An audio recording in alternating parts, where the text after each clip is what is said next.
ಸ್ನೇಹಿತರೆ, ಮೀಡಿಯಾ ಮಾಸ್ಟರ್ಸ್ಗೆ ಸ್ವಾಗತ ಸುಸ್ವಾಗತ. ಗೆಳೆಯರೆ, ಅದು ಜಗತ್ತಿನ ಅತ್ಯಂತ ಸುರಕ್ಷಿತ ಪ್ರದೇಶ. ಆ ಜಾಗದ ಮೇಲೆ ದಿನದ 24 ಗಂಟೆ ಸೇನೆ ಕಣ್ಣಿಟ್ಟಿರುತ್ತೆ. ಅಲ್ಲಿ ಯಾವುದೇ ವಿಮಾನಗಳು ಹಾರಾಡೋ ಹಾಗಿಲ್ಲ. ಆ ಜಾಗಕ್ಕೆ ಯಾರು ಅತಿಕ್ರಮ ಪ್ರವೇಶ ಮಾಡೋ ಹಾಗಿಲ್ಲ. ಒಂದ್ ವೇಳೆ ಅಪ್ಪಿತಪ್ಪಿ ಯಾರಾದರೂ ಅನುಮತಿ ಇಲ್ಲದೆ ಪ್ರವೇಶ ಮಾಡಿದ್ರೆ ಅಂಥವ್ರನ್ನ ಗುಂಡಿಟ್ಟು ಕೊಲ್ಲುವ ಅಧಿಕಾರವನ್ನು ಕೂಡ ಸೇನೆ ಹೊಂದಿದೆ. ಇನ್ನು ಅಲ್ಲಿನ ಎಲ್ಲವೂ ಕೂಡ ಗೌಪ್ಯ. ಅಂದ್ರೆ ಆ ಸ್ಥಳದಲ್ಲಿ ಏನ್ ನಡೆಯುತ್ತೆ, ಅಲ್ಲಿ ಯಾರಿರ್ತಾರೆ, ಯಾರು ಬರ್ತಾರೆ, ಯಾರು ಹೋಗ್ತಾರೆ, ಯಾವುದರ ಬಗ್ಗೆಯೂ ಹೊರ ಜಗತ್ತಿಗೆ ಗೊತ್ತಾಗೋ ಚಾನ್ಸೇ ಇಲ್ಲ. ಇಷ್ಟೆಲ್ಲ ಸುರಕ್ಷಿತವಾಗಿರೋ ಸ್ಥಳದ ಮೇಲೆ ಕೂಡ ಮೊನ್ನೆ ದಾಳಿಯ ಪ್ರಯತ್ನಗಳು ನಡೆದಿವೆ. ಅಲ್ಲಿ ಡ್ರೋನ್ಗಳ ಹಾರಾಟ ಪತ್ತೆಯಾಗಿದೆ. ಹಾಗೆ ಆ ಸ್ಥಳದಿಂದ ಸ್ವಲ್ಪ ದೂರದಲ್ಲಿ ಡ್ರೋನ್ ಒಂದರ ಅವಶೇಷಗಳು ಕೂಡ ಸಿಕ್ಕಿವೆ. ಹಾಗಾದ್ರೆ ಯಾವುದಾ ಪ್ರದೇಶ? ಅಲ್ಲಿ ಡ್ರೋನ್ ದಾಳಿ ಮಾಡೋದಕ್ಕೆ ಮುಂದಾದವರು ಯಾರು? ಯಾಕೆ ಆ ಸ್ಥಳ ಟಾರ್ಗೆಟ್ ಆಗಿತ್ತು ಅನ್ನೋ ಬಗ್ಗೆ ಒಂದಷ್ಟು ಮಾಹಿತಿಯನ್ನ ನಾವಿಲ್ಲಿ ನೋಡೋಣ.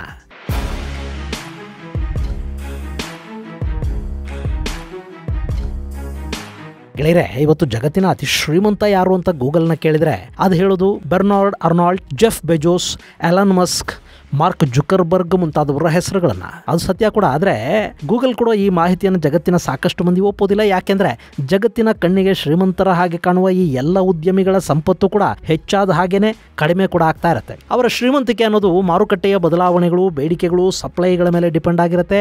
ಆದ್ರೆ ಹೀಗೆ ಮಾರುಕಟ್ಟೆಯ ಏರಿಳಿತಗಳ ಜೊತೆ ಸಂಬಂಧವೇ ಇಲ್ಲದೆ, ಋತುಮಾನಗಳ ಹಂಗಿಲ್ಲದೆ ನಿರಂತರವಾಗಿ ತನ್ನ ಸಂಪತ್ತನ್ನ ಹೆಚ್ಚು ಮಾಡಿಕೊಳ್ತಲೇ ಹೋಗ್ತಾ ಇರುವ ಶ್ರೀಮಂತನೊಬ್ಬ ಜಗತ್ತಲ್ಲಿದ್ದಾನೆ. ಆತನ ಹೆಸರು ಯಾವ ಫೋರ್ಬ್ಸ್ ಶ್ರೀಮಂತರ ಪಟ್ಟಿಯಲ್ಲೂ ಕಾಣಿಸ್ಕೊಳ್ಳೋದಿಲ್ಲ. ಆತ ತನ್ನ ಶ್ರೀಮಂತಿಕೆ ಎಷ್ಟು, ತನ್ನ ಸಂಪತ್ತೆಷ್ಟು ಅನ್ನೋದನ್ನ ಜಗತ್ತಿನ ಮುಂದೆ ಬಹಿರಂಗಗೊಳಿಸೋದೂ ಇಲ್ಲ. ಯಾರೂ ಅದನ್ನು ಕೇಳೋದಿಕ್ಕೂ ಹೋಗೋದಿಲ್ಲ.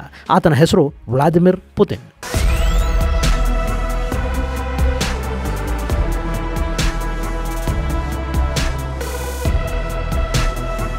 ಪುತಿನ್ ಬಗ್ಗೆ ಇಂಥ ಮಾತುಗಳು ಬಹಳಷ್ಟು ಹಿಂದಿನಿಂದ ಕೇಳಿ ಬರ್ತಾ ಇವೆ. ಆದರೆ ಅದರ ಸತ್ಯಾಸತ್ಯತೆ ಎಷ್ಟು ಅನ್ನೋದನ್ನ ಈವರೆಗೆ ಯಾರೂ ಕೂಡ ಸ್ಪಷ್ಟವಾಗಿ ಸಾಕ್ಷಿ ಸಮೇತ ಹೇಳೋದಿಕ್ಕೆ ಸಾಧ್ಯ ಆಗಿಲ್ಲ.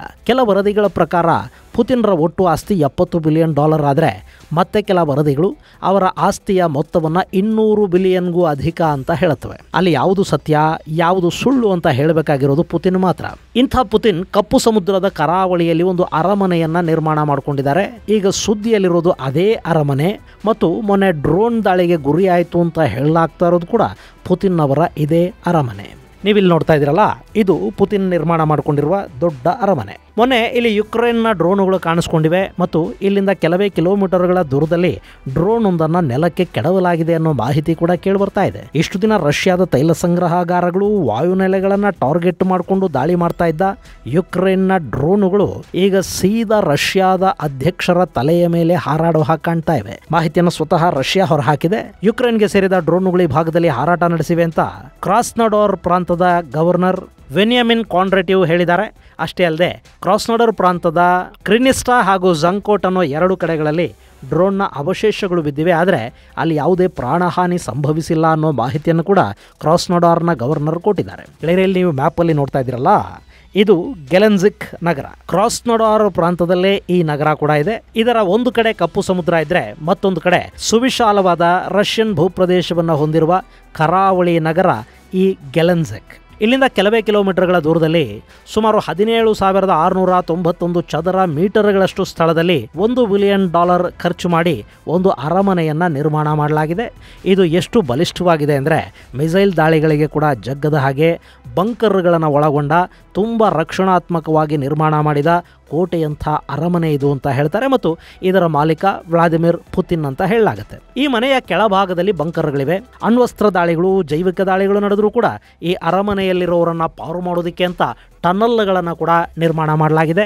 ಈ ಅರಮನೆಯ ನೆಲಮಟ್ಟದಿಂದ 2 ಹಂತಗಳಲ್ಲಿ ಬಂಕರ್ ನಿರ್ಮಾಣ ಆಗಿದ್ದು ಸುಮಾರು 15 ಇಂಚುಗಳಷ್ಟು ದಪ್ಪನಾದ ಕಾಂಕ್ರೀಟ್ ವಾಲ್ಗಳನ್ನು ಅದಕ್ಕೆ ಅಳವಡಿಸಲಾಗಿದೆ ಅನ್ನೋ ಮಾಹಿತಿ ಹೊರಬಿದ್ದಿದೆ. ಇನ್ನು ತುರ್ತು ಸಂದರ್ಭಗಳಲ್ಲಿ ತಿಂಗಳಾನಗಟ್ಟಲೆ ಬಂಕರಲ್ಲಿರೋದಕ್ಕೆ ನೆರವಾಗುವ ಹಾಗೆ ಅಗತ್ಯವಾದ ಹವಾನಿಯಂತ್ರಿತ ವ್ಯವಸ್ಥೆ ಹಾಗೂ ನೀರಿನ ಸೌಲಭ್ಯಗಳನ್ನು ಕೂಡ ಇಲ್ಲಿ ಮಾಡಲಾಗಿದೆ. ಹಾಗೆಯೇ ಈ ಟನಲ್ಗಳನ್ನು ಕಪ್ಪು ಸಮುದ್ರದ ತೀರಕ್ಕೆ ಕನೆಕ್ಟ್ ಮಾಡಲಾಗಿದ್ದು ಅಗತ್ಯ ಸಂದರ್ಭದಲ್ಲಿ ಈ ಅರಮನೆಯಿಂದ ಸುಲಭವಾಗಿ ಹೊರ ಹೋಗೋದಕ್ಕೆ ಇವು ಸಹಾಯ ಮಾಡುತ್ತವೆ. ಇನ್ನು ಈ ಅರಮನೆಯಲ್ಲಿ 11 ಕೊಠಡಿಗಳಿದ್ದು ಅದರಲ್ಲಿನ ಮಾಸ್ಟರ್ ರೂಮ್ 2800 ಚದರ ಅಡಿಗಳಷ್ಟು ದೊಡ್ಡದಾಗಿದೆಯಂತೆ. ಅಂದರೆ ಒಂದು ರೂಮು 60x45 ಅಡಿಗಳಿಗಿಂತಲೂ ದೊಡ್ಡದಾಗಿದೆ. ಇನ್ನು ಈ ಅರಮನೆಯ ಸುತ್ತಲೂ ಒಂದೇ ಒಂದು ನರಪಿಳ್ಳೆ ಕೂಡ ಓಡಾಡದ ಹಾಗೆ ಸಾಕಷ್ಟು ರಕ್ಷಣಾ ವ್ಯವಸ್ಥೆಗಳನ್ನು ಕೂಡ ಮಾಡಲಾಗಿದೆ. ಇನ್ನು ಪುತಿನ್ ಹೇಳಿ ಕೇಳಿ ರಷ್ಯಾದ ಆರ್ಥೋಡಾಕ್ಸ್ ಕ್ರಿಶ್ಚಿಯನ್, ಹೀಗಾಗಿ ಅವರಿಗೆ ಚರ್ಚ್ ಇಲ್ಲದೆ ಇದ್ರೆ ಹೇಗೆ? ಈ ಕಾರಣದಿಂದಲೇ ಈ ಅರಮನೆಯ ವ್ಯಾಪ್ತಿಯಲ್ಲೊಂದು ಚರ್ಚನ್ನು ನಿರ್ಮಾಣ ಮಾಡಿದ್ದಾರೆ. ಹಾಗೆಯೇ ರಷ್ಯಾದ ಅಧ್ಯಕ್ಷರು ಅಂದ ಮೇಲೆ ಅವರನ್ನು ಭೇಟಿ ಮಾಡೋದಕ್ಕೆ ಬರುವವರು ಅತಿಥಿಗಳ ಸಂಖ್ಯೆ ಏನು ಕಡಿಮೆ ಇರೋದಿಲ್ಲ. ಹೀಗಾಗಿ ಬಂದವರಿಗೆ ತೊಂದರೆ ಆಗಬಾರದು ಅನ್ನೋ ನಿಟ್ಟಲ್ಲಿ ಸಾಕಷ್ಟು ಗೆಸ್ಟ್ ಹೌಸ್ಗಳನ್ನು ಕೂಡ ಅಲ್ಲಿ ನಿರ್ಮಾಣ ಮಾಡಲಾಗಿದೆ. ಇನ್ನು ಈ ಪ್ರದೇಶವನ್ನು ಕಾಯೋದಕ್ಕೆ ನಿಯೋಜನೆಗೊಂಡಿರುವ ಸೇನಾ ಪಡೆಗಳು ಹಾಗೂ ಒಳಗೆ ಕೆಲಸ ಮಾಡುವ ಕಾರ್ಮಿಕರಿಗಾಗಿನೇ ದೊಡ್ಡ ದೊಡ್ಡ ವಸತಿ ಗೃಹಗಳನ್ನು ಕೂಡ ಅಲ್ಲಿ ನಿರ್ಮಾಣ ಮಾಡಿದ್ದಾರೆ. ಇನ್ನು ಅರಮನೆ ಮತ್ತು ಸ್ಟಾಫ್ ಕ್ವಾರ್ಟರ್ಸ್ನ ನಡುವೆ ಹೆಲಿಪ್ಯಾಡ್ ಕೂಡ ನಿರ್ಮಾಣ ಮಾಡಲಾಗಿದೆ. ಈ ಪ್ರದೇಶದಲ್ಲಿ ಸದಾಕಾಲ ರಕ್ಷಣಾ ಸಿಬ್ಬಂದಿ ಕಾರ್ಯನಿರ್ವಹಿಸ್ತಾ ಇರುತ್ತೆ. ಅಷ್ಟೇ ಅಲ್ಲದೆ ಈ ಪ್ರದೇಶ ರಷ್ಯಾದಲ್ಲಿನ ನೋ ಫ್ಲೈ ಝೋನ್ಗಳ ಪಟ್ಟಿಯಲ್ಲಿ ಕೂಡ ಇದೆ. ಒಂದು ವೇಳೆ ಯಾವುದಾದ್ರೂ ವಿಮಾನ ಇಲ್ಲಿ ಅನುಮತಿ ಇಲ್ಲದೆ ಹಾರಾಟ ಮಾಡಿದರೆ ಹೇಳದೆ ಕೇಳದೆ ಅದನ್ನು ಹೊಡೆದು ಹಾಕಲಾಗುತ್ತೆ. ಇಂಥ ಜಾಗದ ಮೇಲೆ ಈಗ ಯುಕ್ರೇನ್ ಕಣ್ಣು ಹಾಕಿದೆ. ಅದರ ಉದ್ದೇಶ ಏನು ಅನ್ನೋದನ್ನ ಮತ್ತಿಲ್ಲಿ ವಿವರವಾಗಿ ಹೇಳಬೇಕಾದ ಅಗತ್ಯ ಇಲ್ಲ.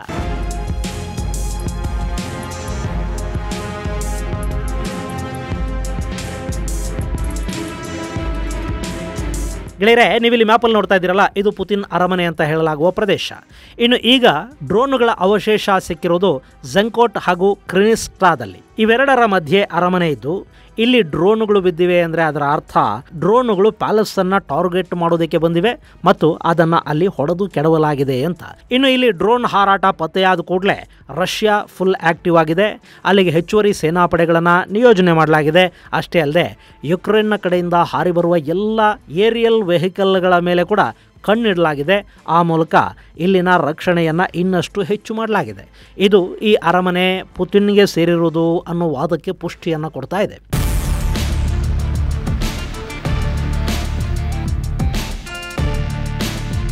ಗೆಳೆಯರೆ, ಈ ಪ್ಯಾಲೇಸ್ ಬಗ್ಗೆ ಜಗತ್ತಿಗೆ ಗೊತ್ತಾಗಿದ್ದು 2010ರಲ್ಲಿ. ಅವತ್ತಿಗೆ ಸೆರ್ಗೆ ಕೊಲೋಸ್ನಿಕೋವ್ ಅನ್ನೋ ರಷ್ಯಾದ ವ್ಯಾಪಾರಿಯೊಬ್ಬರು ಅವತ್ತಿನ ರಷ್ಯಾದ ಅಧ್ಯಕ್ಷರಾಗಿದ್ದ ಡೆಮಿಟ್ರಿ ಮೆಡ್ವೆಡೇವ್ ಅವರಿಗೆ ಒಂದು ಬಹಿರಂಗ ಪತ್ರವನ್ನು ಬರೀತಾರೆ. ನಿಖಲೋವ್ ಶಮಲೋವ್ ಅನ್ನೋ ಒಲಿಗಾರ್ಕ್ ಒಬ್ಬರು ಪುತಿನ್ಗಾಗಿನೋ ಅಥವಾ ನಿಮಗಾಗಿನೋ ಒಂದು ಪ್ಯಾಲೇಸನ್ನು ಕಟ್ತಾ ಇದ್ದಾರೆ.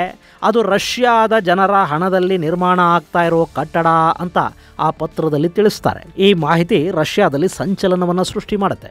ಆ ಬಳಿಕ 2021ರಲ್ಲಿ ಪುತಿನ್ ಅವರ ರಾಜಕೀಯ ಕಡು ವಿರೋಧಿ ಅಂತಲೇ ಗುರುತಿಸಿಕೊಂಡಿದ್ದ ಅಲೆಕ್ಸಿ ನಾವೆಲ್ನಿ ಈ ಅರಮನೆಯ ಬಗ್ಗೆ ದೊಡ್ಡ ದನಿಯಲ್ಲಿ ಮಾತಾಡೋದಕ್ಕೆ ಶುರು ಮಾಡ್ತಾರೆ. ಇದು ಪುತಿನ್ಗಾಗಿ ನಿರ್ಮಾಣ ಆಗಿರುವ ಅರಮನೆನೇ ಅನ್ನೋದನ್ನ ಅವರು ಪರಿಪರಿಯಾಗಿ ಹೇಳೋದಕ್ಕೆ ಶುರು ಮಾಡ್ತಾರೆ. ಈ ಎರಡು ಕಾರಣಗಳಿಂದ ಈ ಅರಮನೆಯ ವಿಷಯ ಜಗಜ್ಜಾಹೀರಾಗುತ್ತೆ. ಆದರೆ ಇದರ ಬಗ್ಗೆ ಪುತಿನ್ ಎಲ್ಲೂ ಕೂಡ ಯಾವ ಸ್ಪಷ್ಟನೆಯನ್ನು ಕೊಡೋದಕ್ಕೆ ಹೋಗಿಲ್ಲ. ಇನ್ನು ಇವತ್ತಿಗೂ ಕೂಡ ಈ ಜಾಗ ನಮಗೇ ಸೇರಿದ್ದು ಅಂತ ರಷ್ಯಾದ ನಾನಾ ಶ್ರೀಮಂತರು ಹೇಳ್ಕೋತಾರೆ. ಆದರೆ ಪುತಿನ್ ಮಾತ್ರ ಇದು ಯಾರಿಗೆ ಸೇರಿದ್ದು ಅನ್ನೋದನ್ನ ಇದುವರೆಗೆ ಬಹಿರಂಗಪಡಿಸೋದಕ್ಕೆ ಹೋಗಿಲ್ಲ. ಹೀಗಾಗಿ ಈ ಅರಮನೆ ಬೇನಾಮಿಗಳ ಹೆಸರಲ್ಲಿ ಪುತಿನ್ ನಿರ್ಮಾಣ ಮಾಡಿಕೊಂಡಿದ್ದಾರೆ ಅನ್ನೋ ವಾದ ಇವತ್ತಿಗೂ ಹಾಗೆ ಉಳ್ಕೊಂಡಿದೆ.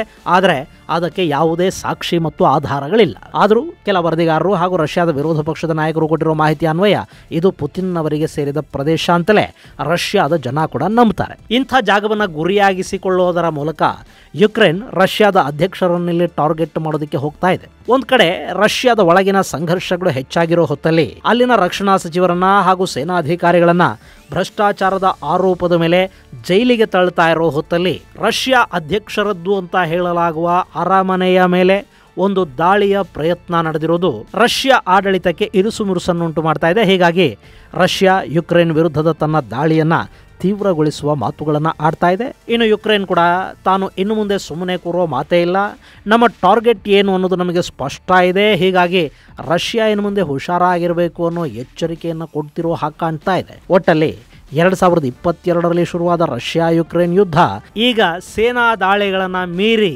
ಅಧ್ಯಕ್ಷರುಗಳನ್ನು ಕೊಂದುಕೊಳ್ಳೋ ಮಟ್ಟಕ್ಕೆ ತುಂಬ ಪರ್ಸನಲ್ ಅಟ್ಯಾಕ್ಗಳವರೆಗೆ ಬಂದು ನಿಂತಿರೋದು ನಿಜಕ್ಕೂ ವಿಪರ್ಯಾಸವೇ ಸರಿ.